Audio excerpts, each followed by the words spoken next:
Boa noite, boa madrugada, bom dia ou boa tarde. Não sei qual horário vocês estão assistindo, mas espero que estejam assistindo. E aí, galera, beleza com vocês? Todo mundo bem? Então, essa vai ser o vídeo da aula que eu passei para vocês online.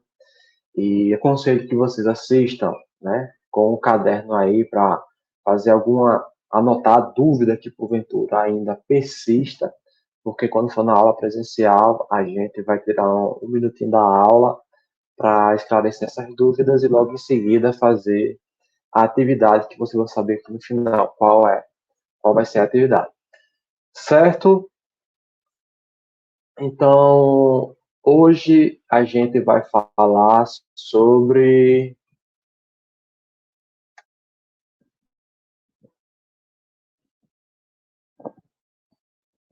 racionalismo e empirismo. Então, eu acredito que vocês já tenham lido o PDF que eu mandei, bem como o texto que eu mandei. E se vocês tiverem feito isso, com certeza agora vai ficar muito mais fácil esclarecer as poucas dúvidas que porventura tenham ficado ainda. Então vamos lá. Podemos conhecer algo antes da experiência? Essa pergunta, existe duas respostas para essa pergunta. Sim e não. Quem responde sim vai se enquadrar no racionalismo. Quem responde não vai se enquadrar no empirismo.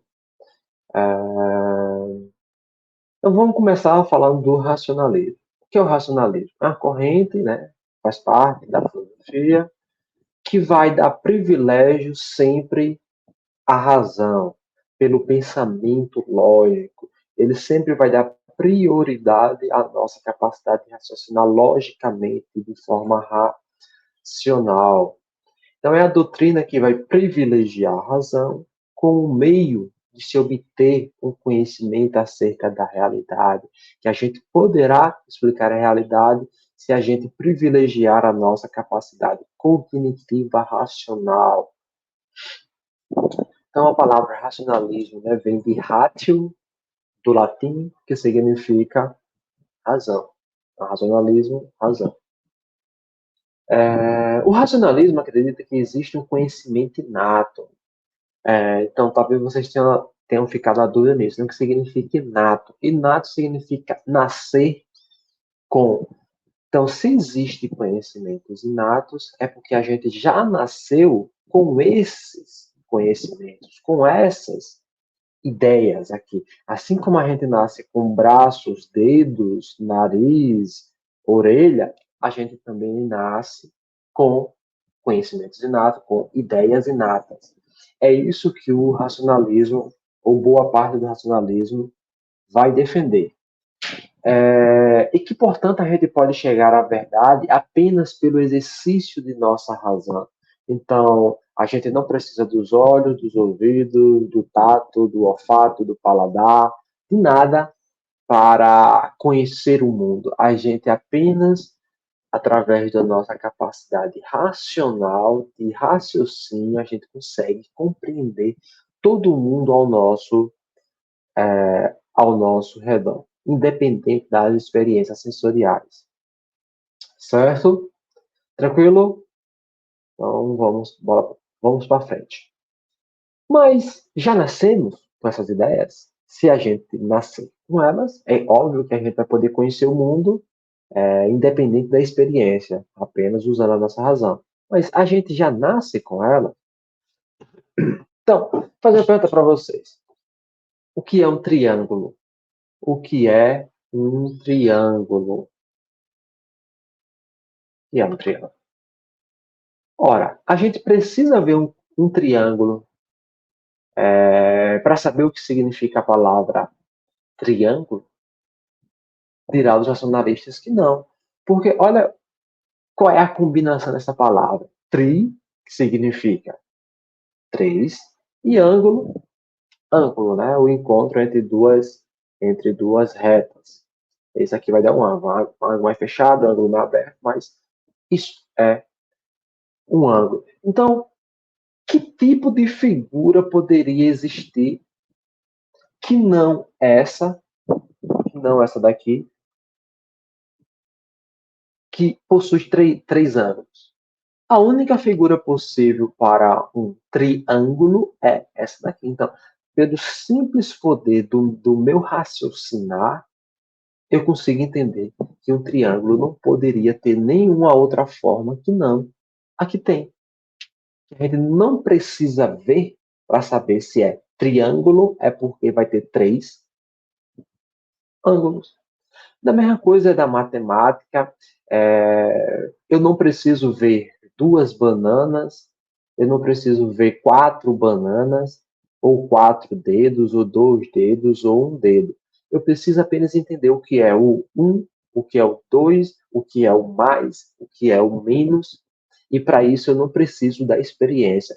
Afinal de contas, alguém de vocês já viu o número um andando por aí?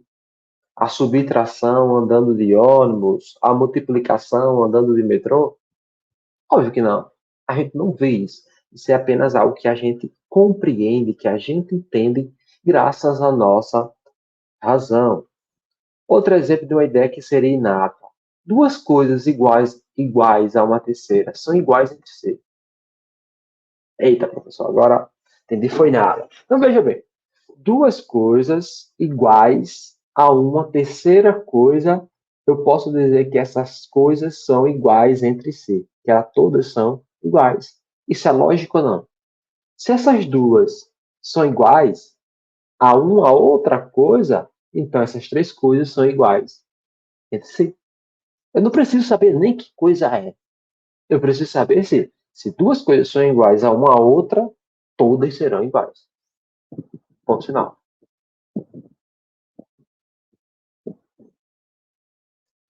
O todo é maior que a parte. Ora, faria algum sentido a gente falar o inverso disso? Que a parte é maior que o todo? Você pega um bolo, aí você tira um pedaço da fatia do bolo e diz: essa fatia de bolo é maior do que o próprio bolo. Óbvio que não. Então, o todo, que é o bolo em si, será sempre maior do que qualquer uma das partes. Por maior que seja o pedaço que você tirar do bolo, o todo vai ser maior do que a parte. E a gente não precisa usar o exemplo do bolo, a gente pode falar sobre qualquer coisa. Sempre que a gente falar que tudo é maior que a parte, a gente pode estar falando de bolo, de planeta, de estrelas, de dinheiro, de pessoas, de qualquer coisa. Cada coisa é idêntica a si mesmo. Eu sou idêntico a mim mesmo. Você é idêntico a você mesmo. O lápis é idêntico a ele mesmo. Eu nem preciso ver qual é o papel que você está usando aí. Mas eu tenho certeza que esse papel que você está usando aí é idêntico a ele próprio. Então, isso é algo que a gente não precisa dos olhos, dos ouvidos, dos cinco sentidos para saber. Outro exemplo é: uma coisa não pode existir e inexistir ao mesmo tempo. Uma coisa pode existir e inexistir ao mesmo tempo? Óbvio que não. Eu não posso dizer que eu existo e eu não existo. Agora, nesse exato momento eu existo e não existo. Se nesse momento eu existo, então eu existo. Se nesse momento eu não existo, então nesse momento não existe. É impossível eu existir e não existir ao mesmo tempo. É impossível essa caneta existir e não existir ao mesmo tempo. Assim como não é possível dizer que essa caneta está sendo vista por vocês agora e não está sendo vista por vocês agora ao mesmo tempo. Ora, nesse exato momento ela não está sendo vista. Nesse exato momento ela está sendo vista. Mas ao mesmo tempo ela não pode ser vista e ser desvista ao mesmo tempo. Certo?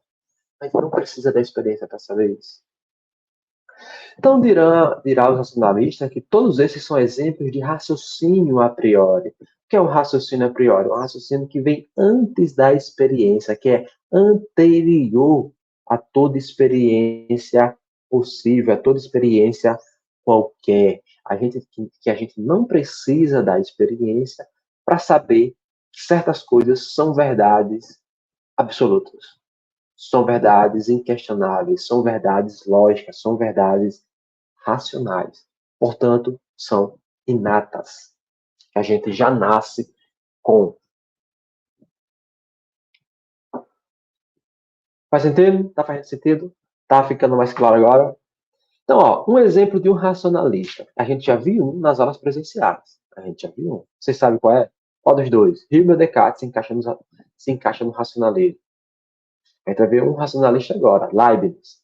A Leibniz vai defender que existem verdades primitivas em nossa razão, ou seja, verdades a priori, verdades inatas. O princípio da não contradição é um exemplo de uma verdade primitiva da razão. O que diz o princípio da não contradição? Há e não há não pode ser ambos verdadeiros. Eu posso dizer que esta caneta é vermelha e essa caneta é azul? Ou melhor, que essa caneta é vermelha e que essa caneta não é vermelha? Não posso. Se ela é vermelha. Se ela não é vermelha, ela não é vermelha. Eu não posso, por exemplo, que eu dei anteriormente, né? Não posso dizer que eu existo e não existo ao mesmo tempo. Isso é o princípio de não contradição. Nada pode ser falso e verdadeiro ao mesmo tempo e da mesma maneira. Se eu sou alto, eu não posso ser baixo. Se eu sou baixo, eu não posso ser alto. Se, se você está assistindo essa aula, eu não posso dizer ao mesmo tempo que você não está assistindo essa aula. Então, este princípio é suficiente para demonstrar cada parte da aritmética e da geometria. Dirá Leibniz, portanto, que apenas a partir do princípio da não contradição a gente consegue fundamentar, demonstrar toda a matemática e toda a geometria. Olha quão poderoso é este princípio. Então, a matemática, que é o grande exemplo, né, do nosso conhecimento exato, não depende da experiência, porque dependeria desse princípio de não contradição, e esse princípio de não contradição seria uma verdade primitiva da razão. Negar isso elimina toda a possibilidade da gente conhecer o que quer que seja. Quem não respeita o princípio de não contradição fica impossibilitado de conhecer, seja lá o que for. Não vai conhecer. O outro princípio, né, que é primitivo da razão, que é uma ideia inata, um conhecimento a priori, é o da razão suficiente. Dirá Leibniz que não existe fato verdadeiro ou existente sem que haja uma razão suficiente para ele. Ou seja, todo efeito tem uma causa. Então, tudo que existe tem um motivo para ele existir. Tudo que existe. Tudo. Não teve um barulho? O que causou esse barulho? O bater de mãos. Então, tudo tem um motivo para existir. É... Porque. Vamos lá. Por que existe água? Alguém pergunta, né? Então, se tudo tem um motivo, então, qual é o motivo da água existir? Hidrogênio e oxigênio. Ah, certo. E qual é o motivo do oxigênio e hidrogênio existir? Ah, é porque existem as estrelas que formam esses elementos. Ah, entendi. E por que existem as estrelas? É porque existe a gravidade. Ah, tá, ok. Mas por que existe a gravidade? Ah, é porque existe o universo. E por que existe o universo? Ah, é porque. Então, veja, se tudo tem uma causa, então a gente vai prosseguindo nessas causas até um ponto que a gente não mais vai poder saber onde é. Só que, diz o Leibniz, Deus conhece. Eu não conheço todas as causas, mas Deus, sim. Por isso que o princípio da razão suficiente continua válido. Todo princípio, todo efeito tem uma causa de ser. Tudo que existe tem uma razão de ser. E isso seria uma verdade primitiva da razão. E aí, vocês estão compreendendo até aqui? Se compreenderam, estão entendendo? Se compreenderam, estão entendendo? Se compreenderam, estão concordando com os racionalistas até aqui? Sim, claro ou óbvio. Então, entendido um pouco do racionalismo, vamos agora falar sobre seu rival, o empirismo. Então, o empirismo é a doutrina, né, da filosofia que vai dizer que todo o nosso conhecimento vem unicamente da experiência. É só da experiência, através dos nossos cinco sentidos, que a gente capta e pode entender o mundo de forma minimamente correta, de forma minimamente verdadeira, de forma minimamente coerente, certo? O termo empirismo vem do grego empíricos e do latim experientia, que significa em português experiência.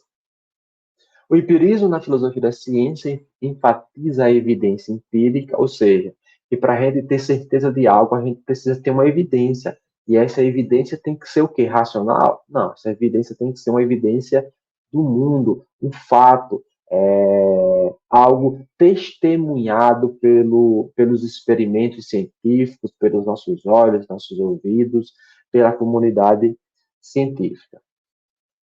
É uma parte fundamental do método científico que todas as hipóteses e teorias devem ser testadas contra observações do mundo natural, em vez de descansar apenas em um raciocínio a priori. Ou seja, enquanto os racionalistas, por assim dizer, fecham os olhos para o mundo para tentar descobri-lo, os empiristas é o contrário. Eles não vão fechar os olhos para o mundo, eles vão abrir os olhos para poder entender o que é, certo? Então, a razão será apenas um meio para a gente conhecer o mundo, mas o principal instrumento será nossos sentidos, será a experiência. Deu começar para entender já a diferença entre um e outro? Então, para ficar mais claro agora, John Locke, que é um empirista, para ele, todas as pessoas nascem sem conhecimento algum.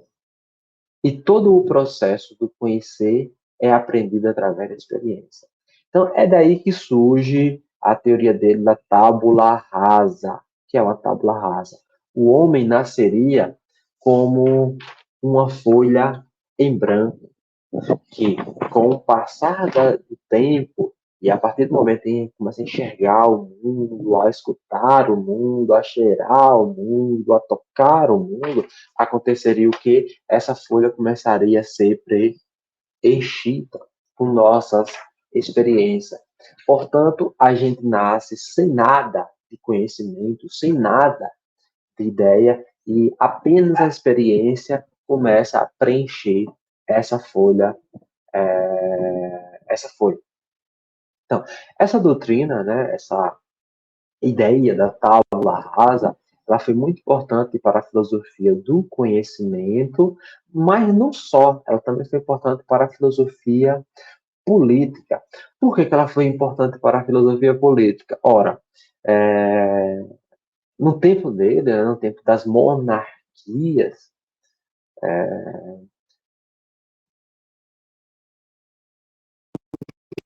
já nascia rei, ou eu já nascia príncipe, ou eu já nascia rainha, ou eu já nascia princesa. Então a gente já nascia sendo alguma coisa. Mas, diz o Locke, se a tábua rasa é verdade, então eu nasci igual aquele cara lá que está dizendo que já nasceu príncipe, já nasceu rei.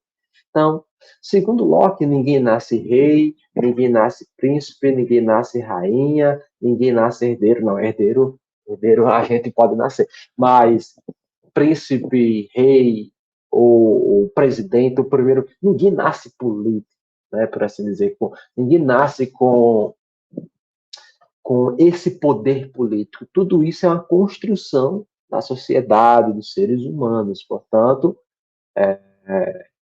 por isso que a teoria da tabula rasa foi importante não só para a teoria do conhecimento, mas para a filosofia política.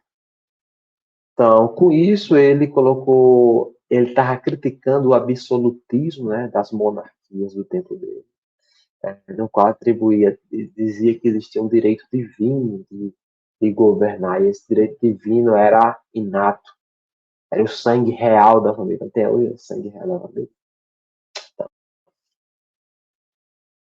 Como pode haver?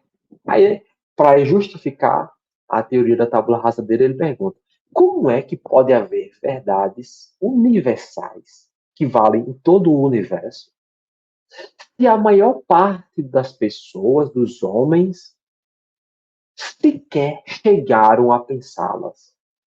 Veja bem, diz os racionalistas que a gente nasce com ideias inatas. Mas como é possível eu nascer com uma ideia, que todos os seres humanos nasçam com ideias, e a maioria dos seres humanos sequer encontram essas ideias em sua cabeça? Ou porventura vocês já viram por aí Zezinho lá da esquina lá falando que duas coisas iguais a uma terceira são iguais entre si? Já ouviu? Ou por acaso você já viu Maria da cozinha, lá da cantina, falar que A não pode ser A e não A ao mesmo tempo sob o mesmo aspecto, pois isso implica contradição? Óbvio que não. Então, como é que a gente pode nascer com ideias que a gente não percebe? É como se eu nascesse com um braço e não percebesse que tenho braço. Quem dera, continua Locke, confirmar se essas ideias são verdadeiras ou falsas. Isso não faz parte da realidade da maioria dos homens, dos mortais, né? Das pessoas comuns. Você já viu por aí alguém discutindo se um triângulo pode ser conhecido de forma a priori porque todo mundo sabe o que é um ângulo pela palavra ângulo e todo mundo sabe o que é tri pela palavra tri? Não podem ser inatas porque não são conhecidas pelas crianças e idiotas, né, pelos loucos. Já viu alguma criança por aí falando, colocando para fora alguma verdade inata, alguma ideia inata dessa? Eu não conheço. Se vocês conhecem. Não parece uma contradição afirmar que há verdades em nossa alma que não são percebidas ou entendidas? Se elas existem, cadê? Por que a gente não percebe o tempo todo? Porque todo mundo não percebe. Se as crianças e os idiotas possuem mente dotada de ideias inatas, deveriam percebê-las e conhecer essas verdades. Porém, se isso não acontece, então a gente tem uma evidência de quê? De que essas ideias não existem. Como é que vocês podem dizer que dentro da sala de aula existe um cavalo, mas ninguém encontra esse cavalo? Se ninguém encontra esse cavalo não existe. Ponto final. Então, duas perguntas rapidinhas aqui para saber se vocês entenderam mesmo. Vimos que o princípio de não contradição e da razão suficiente são essenciais à tábula rasa, pois a confirmam. Marque a opção abaixo mais coerente. O enunciado está errado, pois o princípio da razão suficiente, diferentemente do da não contradição, é defendido pelos racionalistas e não pelo empirismo. 2. O enunciado está errado, já que a tábula rasa busca refutar e não confirmar os princípios da razão, da não contradição e da razão suficiente. Se vocês quiserem responder, deem pausa aí, porque eu não vou passar o tempo aqui para a aula não ficar muito longa, certo? Então, pausa aí que eu vou mostrar a resposta agora. A resposta é isso, certo? O enunciado está errado, porque diz aqui que o princípio de não contradição e da razão suficiente são essenciais à tábula rasa. Não tem nada a ver. Quem defende razão suficiente é um racionalista. Tábula rasa é um empirista. Empiristas e racionalistas defendem coisas opostas, certo? Então não poderia ser essa. Segunda pergunta, mais fácil. Qual dos filósofos abaixo concordaria com a ideia de Locke da tábula rasa? David Hume,